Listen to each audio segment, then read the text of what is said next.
Good Thursday afternoon to you. 4 o'clock time for Sports4CLE. Thanks for joining us. Hope you're having a good day. Senior Bowl going on out in Mobile, Alabama. Another day of practice. We'll get to that in a little bit. But first, Dan Lobby, cleveland.com and the Plain Dealer, talked with Bills beat reporter Matt Perino just about what Ken Dorsey can bring to this Browns offense. This from the Orange and Brown Talk podcast. I think Ken has a really good demeanor about him that could help in that environment. And he's got a lot of exciting ideas. I mean, Dable credited him a lot for how that offense evolved over the years. When he left or when he was fired, Josh Allen came out, took the responsibility and said, and basically said that I wouldn't be the quarterback that I am today without Ken Dorsey. So there's inside the building, that was a really hard decision. It wasn't one where it was a decision made for a team that the expectation was to win a Super Bowl. And they were sitting at a spot outside of the playoffs after 12 games. But I think if you polled everybody in that building, everybody probably would have said they wish Ken Dorsey was still there. I don't think he was fired because he was bad at his job. It was something had to happen. With that, let's welcome in Casey Kinnamon, Dog Pound Daily Network 216. So, Casey, you feel good that that's kind of the vibe around Ken Dorsey. Let me ask you this, though. What do you think about when you think about Brian Dable in a Ken Dorsey kind of offense? I don't have a lot of thoughts other than Josh Allen, and he ain't coming. Yeah, that's what makes it hard, right? Like, it makes it hard to, just decide how much credit or blame to give to Dorsey when they have that agent of chaos at quarterback that just kind of makes things happen and, and bad, good and bad. You know what I mean? That's just who Josh Allen is. So it's hard to decide how much of that credit to give to Dorsey or whoever. It's a weird situation. When I look at that offense in general, I see a lot of things. There's a high risk, high reward there. There's an intent to get the ball in playmakers' hands through Dorsey, but there's also inherent risk because they run a ton of option routes. And if your quarterback and your wide receiver are on the same page, that's what leads to a lot of turnovers, and you saw that in the first half of the season for the Bills. Yeah, and again, that's going to be really interesting to see the evolution of it. There's a lot of similarities, I guess, more similarities than I initially thought between the offense Ken Dorsey and Brian Dable run to Kevin Stefanski's. A lot of similarities. Yeah, a ton of similarities. Maybe that was part of the theory, is kind of keeping some of the guardrails up to what they want to approach. But the one thing that is different is the amount of shotgun that they use, having Josh Allen. And if they're trying to transition to being a much more shotgun-heavy team, maybe it makes sense bringing a guy in the building who's more adept at calling plays from that, calling the run game from that. So that has to be part of the theory. But at the end of the day, Dorsey had to sell Kevin Stefanski on his idea, his vision for what this offense could be and what his plan was to get the most out of Watson and these playmakers. And Stefanski went along with it. So he sold to him. So right now, that's all we kind of have to base our thoughts on right now. And the other thing is Dorsey did have success, Josh Allen and Cam Newton, both mobile quarterbacks, both very, very high in their praise of them. So we'll leave it with that. All right, let's take a look at this. This is the amount of motion and teams that use pre-snap motion this year. You'll notice the top 6 are all considered quote-unquote high-powered offenses. Dolphins, almost 70% of the time. The Rams, the 49ers, 37% of the time. The Packers, the Lions, and the Ravens, almost 30% of the time. Down in the bottom half of it, you got the Browns, who were 12.4%, the Eagles, 10.9%, and the Bills. So, again, not the Bills and the Browns don't use a lot of motion. It's more of a formation type of thing. So that trend of pre-snap motion doesn't look like it's going to be terribly incorporated into the Browns offense. No, and that's discouraging to me. That's something this team has to utilize more. They have to be able to use motion to identify, get themselves advantageous matchups, to isolate people, to get their speed guys already in motion. You look at what the Dolphins are doing, and just using that motion as just getting an extra step before the ball's even snapped, and to see they're only 1 point higher in Buffalo under Dorsey, that doesn't feel good. If you look at the upper part of that list, you're looking at teams that are 3-4 times more motion than the Browns were this past season. And you just see where the league's trending for the most explosive offenses. If you're talking about the Rams, the 49ers, the Lions, let alone the Dolphins, who are 68%. So when you're down there, not even in the teens yet, at 12%, that's discouraging. They have to figure out a way to incorporate that more into the scheme. Yeah, and again, the 49ers, very similar, the same style of offense with Kyle Shanahan, up almost 38%. So it's just interesting. All right, let me ask you this. Who do you think impressed in 2023 for the Browns on offense? Who kind of fell short of what you were hoping for? Well, I'm going to leave the quarterbacks out of this discussion because this could go a different way. So I'll stick with the wide receivers for this. Amari Cooper is just so impressive on so many levels. It was just, he's getting the ball. The other team knows he's getting the ball. They can't stop him from getting the ball. They can't stop the rain from coming down. His consistency of being a number one, I think that was just very impressive. Coming off the season he was coming off of, to even go up another level, that's very encouraging. You have a true number one on the team. But I look at the other part of that room, and part of it's my fault for having higher expectations, I guess. I expected Elijah Moore to be a solid number two in this offense and to help make this offense more dynamic and take it to the next level, and that simply didn't happen. Now, some of it's usage, and some of it he was getting separation early in the season and wasn't being taken advantage of. But overall, I don't think you could describe his season any other way than disappointing. And then I look at Tillman. And he's a rookie, so you do have to take your expectations down a little bit. But I didn't see that week over week growth. I don't feel that he ended the season anywhere different than where he started it. And you need to see that. You need to see incremental growth throughout a season, especially when he started getting playing time after DPJ was shipped out. But the disclaimer is a player typically has the biggest leap between year one and year two. So we'll pause this. But if we're having these same conversations this time next year, it'll be time to have serious concerns about Tillman. Yeah, and especially being a third-round pick. So I get it. I can't argue. I was expecting a lot more out of Elijah Moore. Right now the mindset has to be he's kind of a number three, doesn't it? You need a 1A and you need Cooper back. Yeah, well, that's just it. Like he's a 3 or a high-end 4 on a really good team, but you need to find someone who can be a solid number 2 that has the upside to be a potential 1 to kind of take over the reins for Cooper when he's gone in a year or two. You need to have that succession plan in place, and right now they just don't have that on the roster.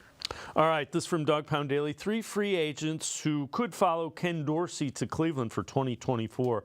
Number 3, they go with a big kind of bruising style running back, Damian Harris, signed with the Bills in the offseason last year. Number 2, wide receiver kick returner, Isaiah McKenzie. And number 1, wide receiver, Gabe Davis. So a guy that has had a lot of success in big games, Gabe Davis. Casey, when you look at all of them, Gabe Davis, I don't even know that he's like the legit number 2 that you need next to Cooper. He's close to it. That's where I keep falling. I see all the discourse surrounding him about getting him here, but I don't think that he's the missing link. I don't think he's the guy that's going to solve your problems. If you get him, I'm cool with that because he does play a role, but I feel he's just another ancillary piece. I feel like he's closer to a 3 than he is a 2 personally. So I get the need to get someone who can stretch the field and be a big target down the field. And but what's your plan? That can't be the only plan to take this passing game to the next level. It didn't work in Buffalo, and you had Josh Allen who was firing on all cylinders, and you had to pair him with Stephon Diggs. I just don't see it being the saving grace that people seem to think it is. If I look at that list, I could be talked into Damian Harris. I think that because I do think that there needs to be another back added, and I think he gives you enough different dynamics and physicality that I would welcome him to the running back room. Yeah, the one thing is if you're going to run the style of offense that you did, you clearly need to upgrade the wide receivers. I know you have David Njoku. You need another tight end that can in 2 tight end sets. Harrison Bryant was okay late in the year, but you need more production if you're going to run 22 personnel or 12 personnel too. Yeah. Yeah, those are rooms that both need overhauled. You have, and the good part is you have the starting caliber players. You have Amari Cooper, you have David Njoku. You need to build around those and fill in the missing links to the things that you're not going to ask them to do.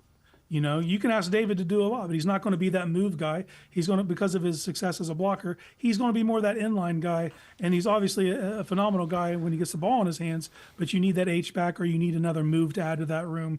And as far as wide receivers, I think there's a lot of work to do. You do have some pieces. You want to see Tillman make a leap, but you can't count on that. Same thing with David Bell. I think David Bell could be a phenomenal possession guy, but that's what his role is. I wouldn't expect him to do anything more than that. So they need to fill in the missing pieces here.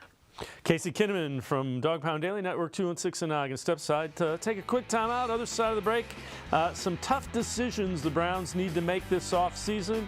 We'll be back with that. Plus, we'll talk a little bit about some free agents who might be added to the Browns. Sports4CLE, be right back. Stay with us.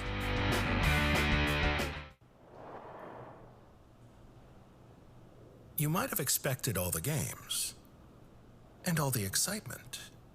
And even though you couldn't see it right away, it's all right here. 5 games in one. $22 million in prizes between $25 and $500 and a shot at $1 million grand prize. Golden Casino. A night's worth of excitement for just $10.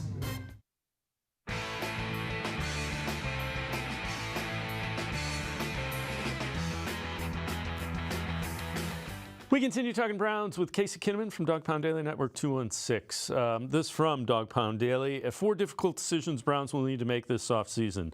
Number 1, do they cut Jack Conklin? Casey, that's got to be a critical one. Last 2 years, guy's been injured, has a big salary number too. For me, the number one factor is it's going to be hard to keep DeJuan Jones off the field. Like, he showed you enough promise that he can be an upper tier right tackle in this league. And you got someone like Conklin who's having a difficult time even staying on the field, an inability, in fact. So I think that is a very hard decision. I think they might look to trade him before they look at the cutting option, because there is a lot of dead money there that they would probably try to avoid if possible. But, at the end of the day, you got to put your best 5 on the field in the offensive line, and I think DeJuan Jones is clearly one of those 5. Yeah, and Conklin is still at the age where somebody might hope to get a year or 2 out of him, because if you can keep him on the field, he's pretty good. Number 2, is Joe Flacco going to return to the Browns? Deshaun Watson's going to be the starter, assuming he's healthy and the shoulder is good. Flacco, it probably depends on if he's going to get a starting opportunity somewhere else and how much money he wants. I love Joe Flacco. If I'm him, I don't stay here. Go somewhere you're going to get the ball in your hands. Go somewhere where you can play. And there's going to be teams that could view him as a perfect bridge option. When you're in between quarterbacks and you're trying to groom a young guy, if you can hand the ball to Joe Flacco, you could do a lot worse. And he knows he's playing on borrowed time. He doesn't have a lot of time. You might as well get as much ball in as you can while you're here. And why would he come to Cleveland just to wait on an injury? Now, given that's what happened this year, but you can't count on that year in and year out. So he needs to try to go somewhere where he can actually get some playing time. But if he wants to settle with being a backup and being a guy in the room and being able to step up on a moment's notice, I would gladly take him in the orange and brown. All right, how does the Nick Chubb situation get handled? Again, that's another one. And again, knee injury, we'll see. By all indications, he's on or ahead of schedule. But again, it's running back. It's second knee injury for him going back several years. I'm not going to bet against him, but I don't know that you can count on him if you're the football team. Yeah, I've said it before, and I'll continue to say it. If there is a human being capable of coming back from that injury, it is Nicholas Jamal Chubb. But coming back and being at the same level you were when you left, those are 2 different things, and you have to plan for the contingency that does not happen. So they need to get another starting caliber running back on this team. By hook or by crook, you need to figure out a way. And I know that this team was happy with where Jerome Ford was at. I don't think you want him to be the starter. You want him to be a backup. And since you can't count on Nick Chubb, you need to get someone in place that you can count on, that you can lean on. And then you can still use Ford to be that third down back, to be that guy who can step in and spell for a series or two. So they need to flip over every stone they can, whether it's trade, whether it's a free agent, whether you spend a higher pick than you're normally comfortable with on running back. They need to explore every option. All right, the last one of these 4 questions that are difficult. Is Zadarius Smith going to return? I would assume the Browns were happy with what they got from Zadarius Smith. Was banged up a lot, but that's what happens to defensive linemen that get into the late 20s, early 30s. We're in the same spot we were in after the first year of Jadeveon Clowney. We're kind of in that same cycle. I think you'd be happier where Zadarius is right now than you were Clowney at that point. Even though Clowney had a higher sack production in his first year with the Browns, if you look at the pressure Zadarius was putting up, it's not even close, So I think that you would try to re-sign him, but it is at what cost? That's what it all comes down to. But you're in a better place than you were when you had to go with the second year of Jadeveon because of what you've done to the back of that room, because you have Ogbo as a situational pass rusher, because Alex Wright has emerged as a playable option. You're not in the exact same spot you were in. So I think you try to get that deal done, but if you don't, it's not the end of the world. And you have McGuire, who you just had a year to develop and kind of absorb what was going on. So, again, all tough ones. So this one's from the Bleacher Report. These are bargain bin free agents who can solve roster issues in 2024. They go with quarterback Jacoby Brissett. Return to Cleveland would be logical given the injury and uncertainty surrounding Deshaun Watson and the revolving door of the quarterback position for the Browns before Joe Flacco during the season. Number 2 is tight end Harrison Bryant. Aside from being an occasional red zone threat, Bryant was rarely featured, played a career low 33% of the offensive snaps. They also list defensive tackle DJ Reader. Return to Cincinnati would certainly make sense, but teams like the Cowboys, Packers, and Browns would also consider him. Cleveland projected to be $20.5 million over the cap. May struggle to sign impending free agents Shelby Harris, Maurice Hurst, and Jordan Elliott.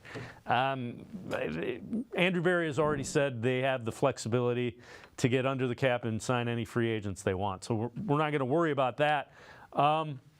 Brissett's an intriguing possibility, I think. Yeah, absolutely. And he's familiar with the coaching staff. They've switched some things up, obviously, but I don't think Jacoby's a quick study, and Kevin's comfortable with him, and it's someone you'd be comfortable with taking the helm if need be. Also, a great locker room guy. And from all accounts, he got along really well with Deshaun Watson while he was here. So I think that if you could get him under a quarterback-friendly contract, you'd do so. I just see the market for backup quarterbacks just skyrocketing. You just seen so many guys forced into duty this year. Some of them were not ready. So if you can find a quarterback who is seasoned and be ready for that role, I think you're going to have to spend to get him. So I don't know what kind of market he'll have, but if it's something in the Browns' price range, I can see them trying to work that out. Well, Harrison Bryant, I'm not sure that's exactly the type of tight end I would expect. They might draft one mid-rounds, I would expect. Yeah, that's exactly where my head is. I look at the tight ends that were in Mobile this week, and I see several players with the skill set they were asking Harrison Bryant to pull off. There's players that actually have that. Bryant didn't have the full skill set they were asking him to do as that H-back, and I just see draftable replacements that you can get on day 3. And if you can do that, you just reset the clock. And Harrison Bryant might get a better opportunity to play elsewhere. Someone might value what he can do as kind of a split-out tight end. That there's just not that role in this offense. So I think it'll be a mutual parting of ways, and the Browns will look to get younger and more athletic at that position. Casey Kinnamon from Dog Pound Daily, Network 216, and I. Going to step aside, take one more time out. Other side of the break, we'll talk a little bit about Senior Bowl, 5 wide receivers that should be on the Browns' radar, and 3 under-the-radar guys that are prospects for the Browns. Sports4CLE, be right back. Stay with us. Come back to go forward. Back to learning new things. Back to pursuing your dreams. Tri-C has flexible learning options to fit your life. And every year, more than 1,000 local companies provide Tri-C students with real-world learning. The right education can boost your lifetime earning power by hundreds of thousands of dollars. Start now with a college education you can afford. Tri-C, where futures begin.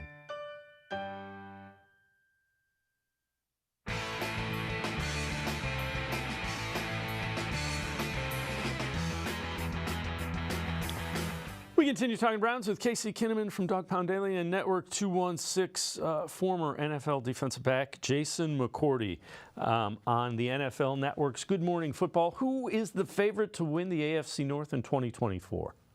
The Browns and Deshaun Watson. I think that's a huge thing in this because you watch the Browns and what they were able to do this season without not only Deshaun Watson, but without Nick Chubb, their running back as well. And all of that happened on the fly. And they were able to turn things around and be in the playoffs. Yes, they lost to Houston, but it was a huge accomplishment for them to get there. I'm going to stick with between these two teams. I'm going to stick with Baltimore as well. I think Lamar Jackson, probably the MVP this year. First year under offensive coordinator Todd Monken, as bad as it was in the AFC Championship game, they had one hell of a year together. So I think year two is even better. So I'm going to say with the Baltimore Ravens.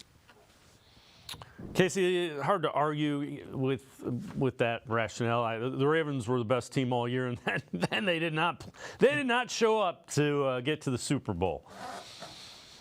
Yeah, and they've been gutted on the defensive side of the ball for coaching staff. They've been getting poached left and right, and it looks like it might not even today. I've seen another rumor they might be losing another coordinator. So it's tough sledding, man. This is the toughest division in football. You know, like you can be the second best team in this division and still be one of the top three teams in your conference. Like it's that cutthroat in the AFC North. But the path is there, man. The path is there. Like I don't think you look at any of these teams, Ravens included, and think that they have the advantage on you. You know, I think the Browns are returning enough and they have enough pieces in place that they could win this division, and the expectation should be to win the division. I think that's where they're at in their trajectory. Yeah, and again, win the division means a home playoff game, and we know how well the Browns under Kevin Stefanski have played at home. All right, we've talked about wide receiver. Browns need wide receivers. These are 5 Senior Bowl wide receivers that should be on the Browns' radar. You wrote an article about this. We'll go through them one by one. We have some video of them, too. So the first one is Johnny Wilson from Florida State. Take us through what you like about Wilson, why you think the Browns should be interested. Let's start with 6'6" and 3/4. I mean, he's a lot of dude out there, and he has no problem creating separation. He's lanky, but like he doesn't have any hesitation to go over the middle and take tough hits. He creates separation. He's good with his hands, has an incredible catch radius, and he's someone who's going to be available. You know, that's going to be a draftable guy that you could possibly get in round 3. You know, you just look at his skill set, and it's something the Browns don't currently have. And you just see the evolution of this league where you're seeing teams put big guys in the slot. You know, it's not always small, shifty guys. He's a perfect candidate for that. He can, you know what I mean? He can cut you either way, and he should be a tremendous threat in the red zone. Yeah, the other thing, when you think about him, Watson has success with big wide receivers. You think of Hopkins, you think back in Clemson's, it was Mike Williams. All right, another guy has shown up. It took the third day of practice today off, is the wide receiver Roman Wilson. He did so much in the first couple of days, didn't need to show anything more before the game.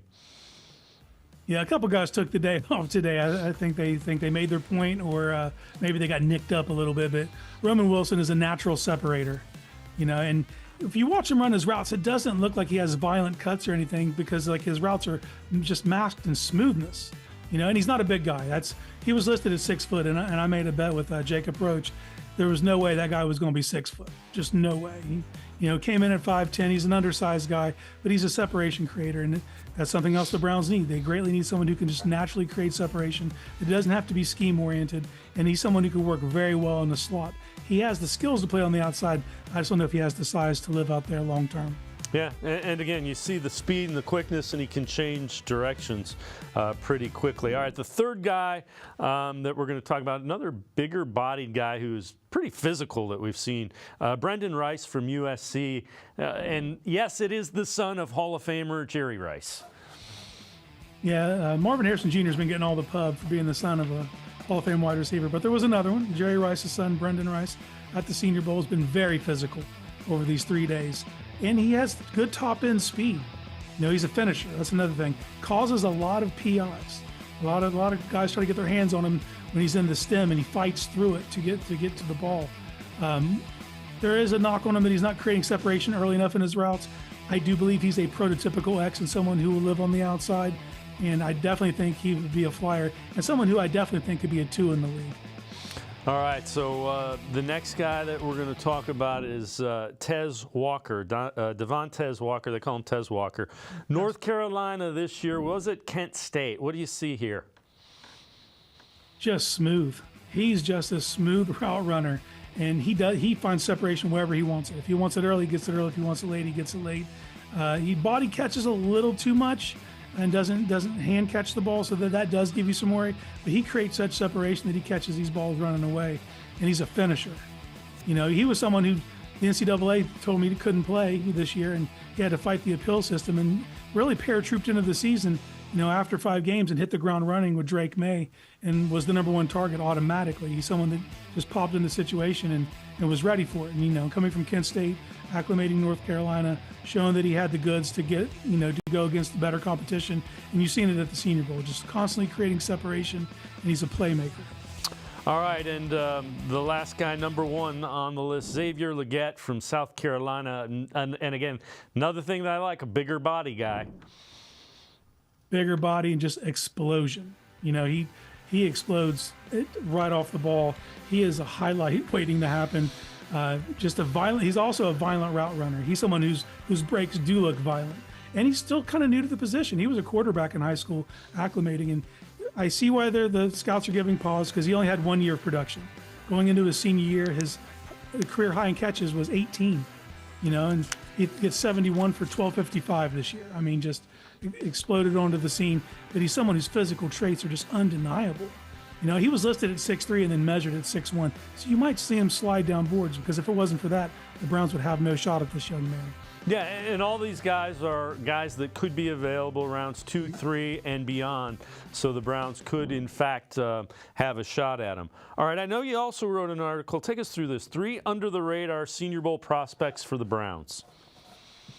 This is why the Senior Bowl is so cool. You know, you get these guys that kind of come out of left field who maybe didn't get to go against the highest competition, and when they get their shot, you know, are they ready? That's the key here. So you got 3 players. You know, you got running back of New Hampshire, Dan Lobby. Dan Lobby he took the Senior Bowl by storm. You know, and he's a guy who's going to excel in 3rd downs. He's actually been running wide receiver drills this week in addition to what he's been doing as a running back, and he doesn't look out of place. He's someone, you know, skill set wise, you could drop him in there and you don't have to worry about his ability to pass protect or his ability to actually run routes. Not just flares, not come out. We're talking Texas angles. We're talking he can run the entire route tree. So he's someone that I think that the Browns should definitely be paying attention to, because this is one of those third day gems. A guy who's going to be available on day 3, and you could get him on your team and he could actually help from day 1. Yeah, a guy from New Hampshire, Dylan Lobby, the running back, so a smaller school as well. All right, another wide receiver to keep an ear out for, Jaquan Jackson from Tulane. What do you like about him? Explosion. This kid just has a different gear when the ball's in the air. You know, as soon as that ball comes out, he just explodes and creates separation at the end of his routes. And he was killing defensive backs all week. You know, they couldn't stay in front of him. His ability to just be dynamic, you know, and he's a finisher. This kid finishes, and yeah, he's also the nephew of Ed Reed, which I found interesting from all the times that Ed Reed killed us. If you could get his nephew on the team, kind of get him back a little bit, have him rooting for the Browns. But this kid is someone you could just plug in the slot, and he reminded me a lot of Tank Dell, but he's bigger. He's 5'11", 185, but he has those same explosive characteristics. Real twitched up and can finish at the catch point. All right, the third one of the under-the-radar prospects, an offensive tackle from Georgia State, Travis Glover. This is my favorite, man. This kid wasn't even invited to the Senior Bowl. You know, there was an injury day 1. He shows up at the end of day 1, gets on the field for day 2, and dominates. You know, 6'6", 330 out of Georgia State. And he showed everything. His ability to run defenders around the arc, his ability to punch and redirect edge defenders to the inside, like super physical, plays with an intensity, and a little nastiness. You know, there was a couple times after the whistle was blown, he was still engaged, you know, and you need that mean streak. For me, I love seeing that on offensive tackles. He's a finisher, and he's hungry. You know, he's ready for his moment, too, because you weren't even invited.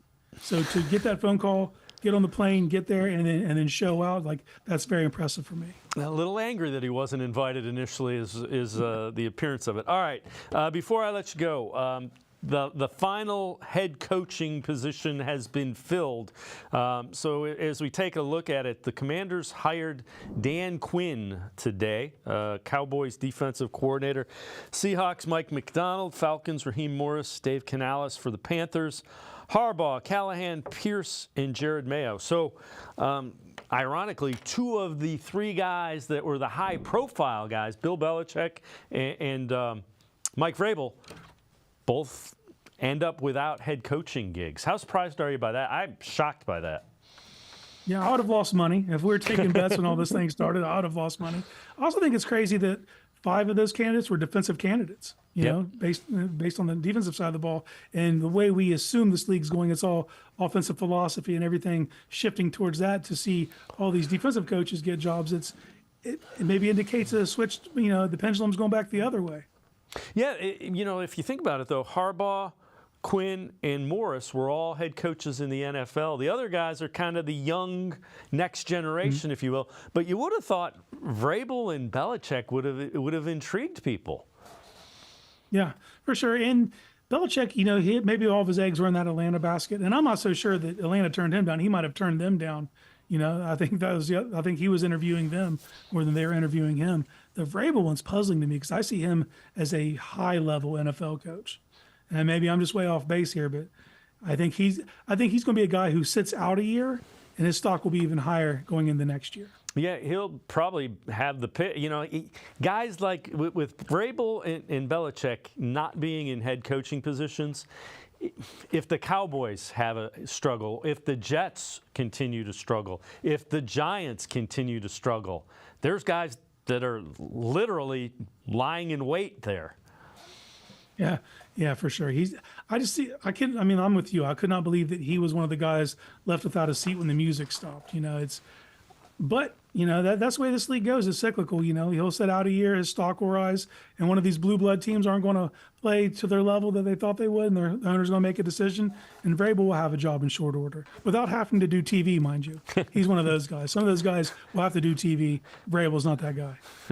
Casey Kinnamon from Dog Pound Daily Network 2 and 6, as always. Appreciate the time and the insight. Thanks very much, Casey.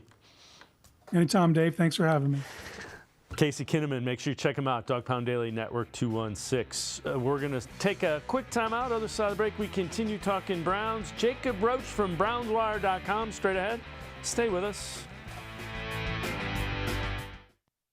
Come back to go forward. Back to learning new things. Back to pursuing your dreams.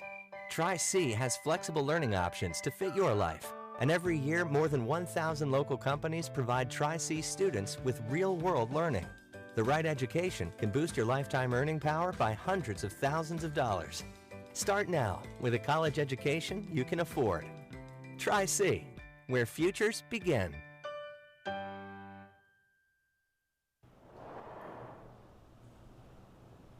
You might have expected all the games and all the excitement.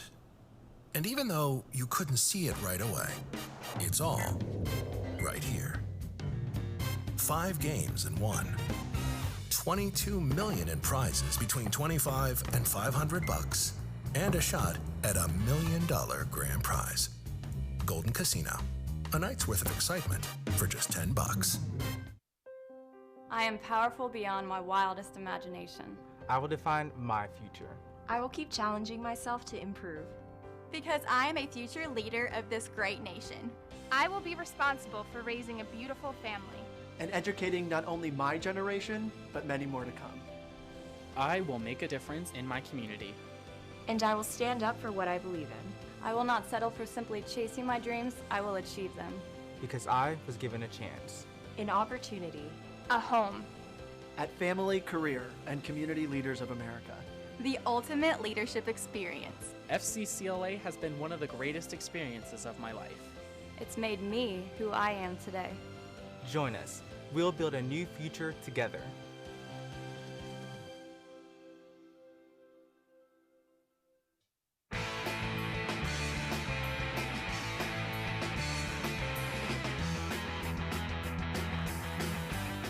We continue talking Browns on Sports for CLE. So let's look at the Browns run game 2023 against the Bills run game under Ken Dorsey in 2022. We do that because it's a full season with Dorsey as the offensive coordinator. So 2023, Jerome Ford, second least efficient running back in the NFL. Ford had the highest time behind the line of scrimmage, 3.16 seconds. Kareem Hunt was seventh least efficient running back this year. Remember, also had the sports hernia injury that he just had taken care of. All right, 2022, Bills running back Devin Singletary, seventh most efficient running back in the league. Singletary's time behind the line of scrimmage, 2.72 seconds. Highest time behind the line of scrimmage in 2022 was actually Nick Chubb, over 3 seconds. We know that worked out pretty well, his efficiency, middle of the pack there. Let's welcome in Jacob Roach, BrownsWire.com. And Jacob, you look at those numbers, and it's just kind of interesting. There's a lot of similarities between Ken Dorsey's offense and Kevin Stefanski's offense, maybe more than I personally would like. Just what are your thoughts? Yeah, I think when you dive a little bit deeper into Ken Dorsey's time with Buffalo, you do see a lot of those similarities that maybe, like you said, I was of the same thought, but I didn't realize quite how much it actually was. But one thing that I really like about what Dorsey has done up there with Josh Allen, because you remember he was the quarterback coach before he was the offensive coordinator. So he's been working with Josh Allen for quite some time.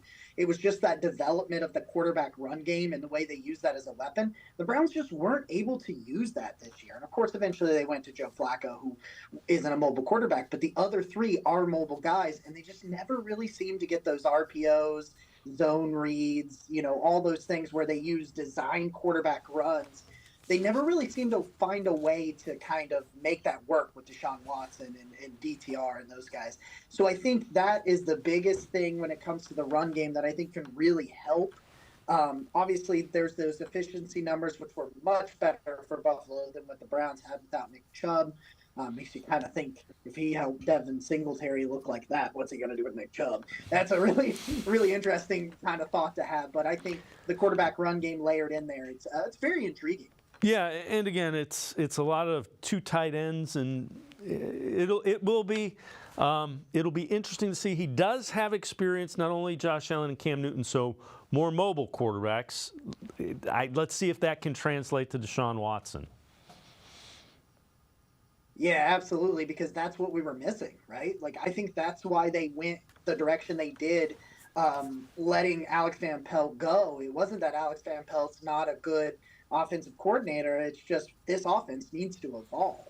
If we are paying what we are paying for Deshaun Watson and we gave up the picks that we're getting, we have got to maximize his talent. Well, Ken Dorsey, we love him or hate him, he has been able to work very well with mobile quarterbacks. He was the quarterback coach when Cam Newton won the MVP, which I know everybody has, been pointing out this week, but that is the thing that we missed. And if they can find a way to merge those kind of concepts with what Stefanski is already doing and take this offense to a new level, they can easily be Super Bowl contenders in 2024.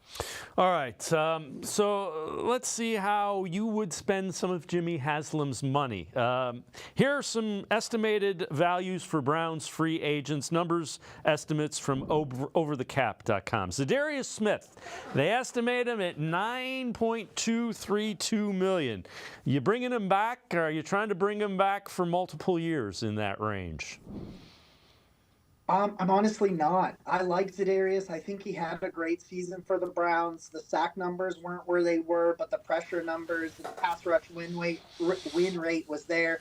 But Agbo Okoronkwo had a heck of a year before he got injured. He was really making some huge plays when they needed them to be made. And Alex Wright took a massive jump. And he is that run defending, early down, big defensive end opposite Myles Garrett. I think they like Isaiah McGuire out of Missouri.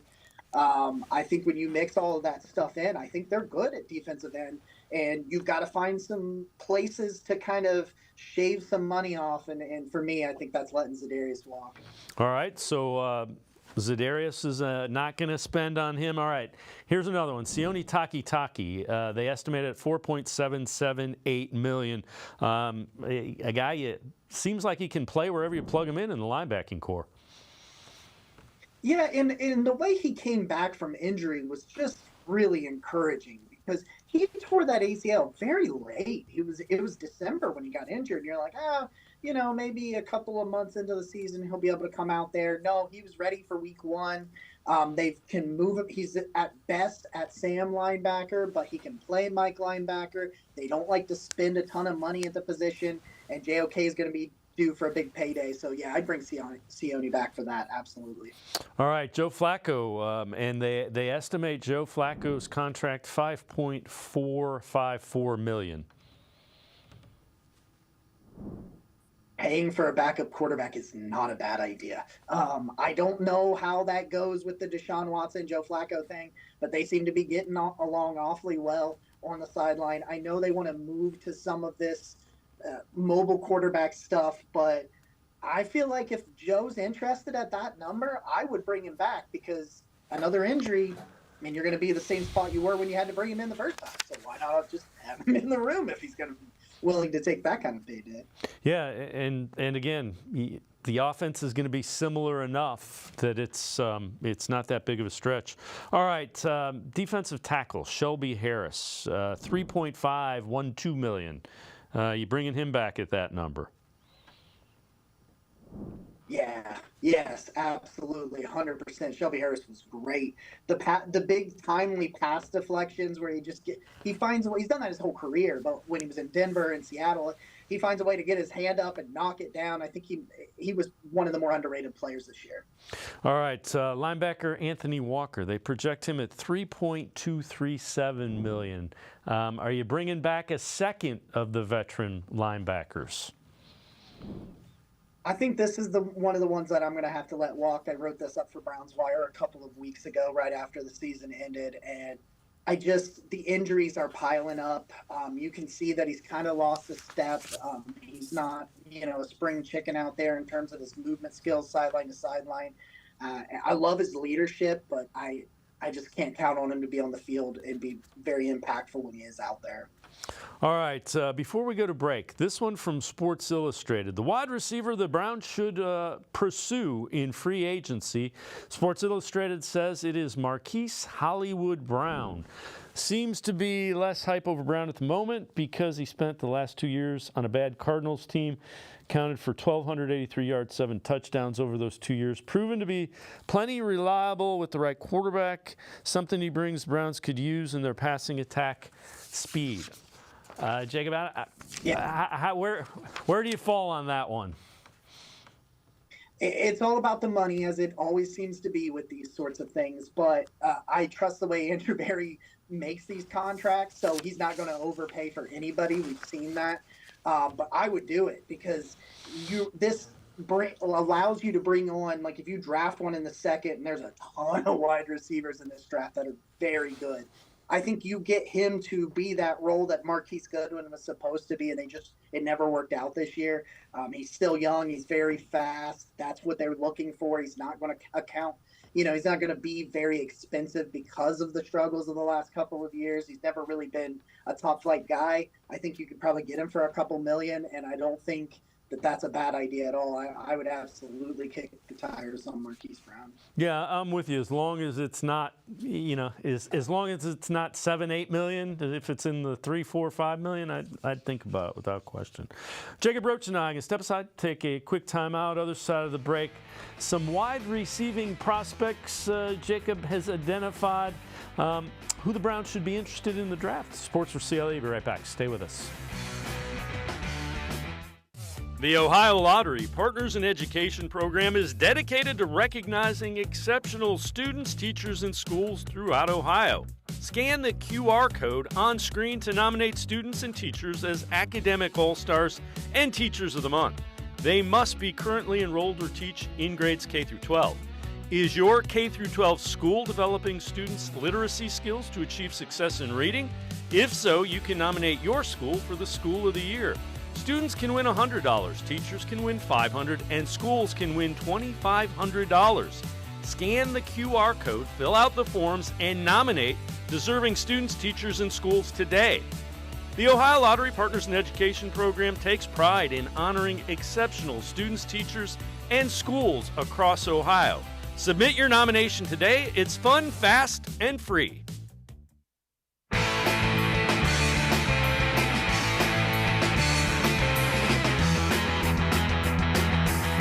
We continue talking Browns with Jacob Roach from BrownsWire.com. This from Next Gen Stats. Most receiving yards, 10-plus air yard targets in 2023, so downfield passing targets.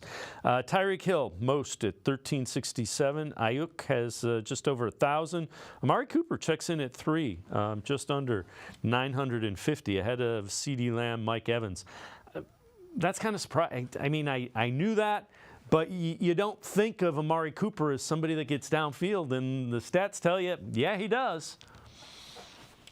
Amari's like that guy who you're like, man, he just made kind of a play here and a play there, and you kind of take him for granted a little bit, and then you look up and he's got 150 receiving yards all of a sudden. You're like, oh, yeah, he goes out there quietly, it's like Nick Chubb, it's like what Amari Cooper does on the field, what Nick Chubb does on the field, you almost sometimes take for granted because it's consistent.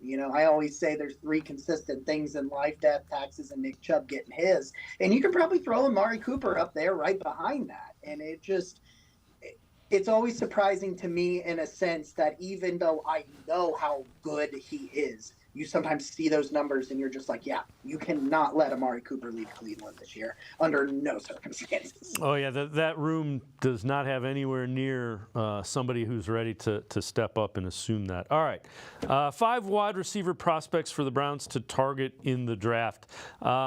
First one, now you wrote an article for this as well, so take us through this. Jalen Polk, a guy from Washington, saw him in the national championship game with the Huskies.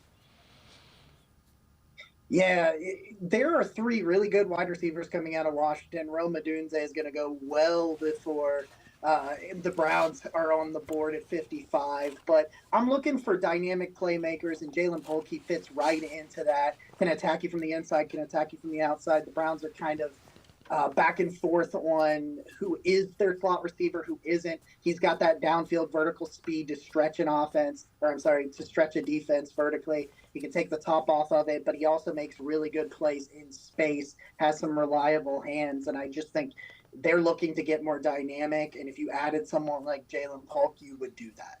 Another guy that you mentioned in this, and again, these are all guys that would be second round where the Browns pick or later potentially. Xavier Worthy from Texas. Ooh. Now that's a field stretcher right there. Like if you're absolutely committed to get me some dude that can line up on the outside, run a go route, and just smoke some people, Xavier Worthy is your man. He's a smaller wide receiver, not a crazy diverse route tree or anything of that nature, but he forces missed tackles in the open field. He's really good in the screen game. I think it's kind of an underrated aspect of his game for a guy that is a little bit on the smaller side. I don't think he's going to ever necessarily be a complete wide receiver, and he's not a wide receiver 1, but for the kind of the role the Browns are going to look for in this draft, in my opinion, that's what you get in Xavier Worthy, and it's just speed, and more speed. Another guy that's a little undersized, Michigan wide receiver, Roman Wilson. You can catch him in the Senior Bowl coming up this weekend. He is having a week down in Mobile, Alabama. And so I'm really excited to talk about him at this episode of the show just because he's already been having the week that he's had going into it. I don't think you're going to find many wide receivers in this class more explosive than Roman Wilson. He's kind of been handicapped a little bit in the offense that he's in terms of his production numbers. They're kind of held back by the fact that Michigan has been more of a smash mouth down the field. It kind of reminds you when Donovan Peoples-Jones was coming out and you were like, well, they didn't really throw the ball. At least in Roman Wilson's case, he had a quality quarterback throwing in the ball. But when they were looking for big plays in the passing game, J.J. McCarthy found Roman Wilson. I think he's probably the best pure slot. I think that's really where he projects at the next level, is more of a slot wide receiver. Again, needs to work on his route tree, but big, strong, reliable hands. And I think if you have a chance to bring him along, he's just one of the better separators in this draft with really good body control, gets in and out of his breaks. a lot, and again, has some speed. Well, another guy, and this guy's from Alabama. It seems like we're always talking about Alabama wide receivers this time of year. Jermaine Burton from Alabama this year. Yeah, there's where you get into what are the Browns going to look for? Are they going to look for a fast guy with size? Because if that's where they're going, Jermaine Burton's that guy from Alabama. I mean, he's a bigger wide receiver, but he still is that dynamic playmaker that can get vertical in a hurry. He kind of is in the same ilk as South Carolina's Xavier Legette, a bigger guy that moves really well for his size. Burton has the size and physicality to go up for the contested ball situations, but can also be dynamic in the open field, create missed tackles, and pull coverage over to his side because of his frontline vertical speed. The Browns have shown us they like these bigger wide receivers, so they may actually target a guy like Burton more because he has the speed and size element. Although, again, he's somebody that needs a little bit of time, but I do think he has wide receiver one upside. Last guy we'll talk about from Western Kentucky, Malachi Corley. Malachi Corley, a lot of people want to give you the Deebo Samuel kind of comparisons, that he is that kind of guy.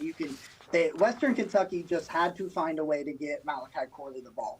That's when you think about that, smaller school, I know at Western Kentucky, but when you talk about a guy that an offense understood, hey, I have got to find a way to get the ball into his hands. He's kind of had a rough Senior Bowl. It's been a little bit of ups and downs as he kind of adjusts to, higher competition, but he's shown you the things that you like to see: reliable hands, gets in and out of his breaks, good body control. He has good straight line speed. It's not going to blow the top off of the defense, but his ability to run the ball out of a slot, go out wide, run those screens. He's got some power, some pep in his step and some power. And I think he's just kind of a blend of size, speed, and playmaking.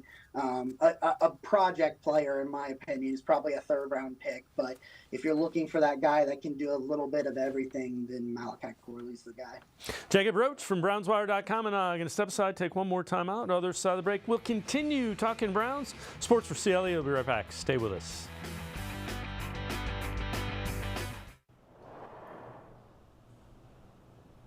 You might have expected all the games and all the excitement. And even though you couldn't see it right away, it's all right here. 5 games in one. $22 million in prizes between $25 and $500, and a shot at $1 million grand prize. Golden Casino. A night's worth of excitement for just $10.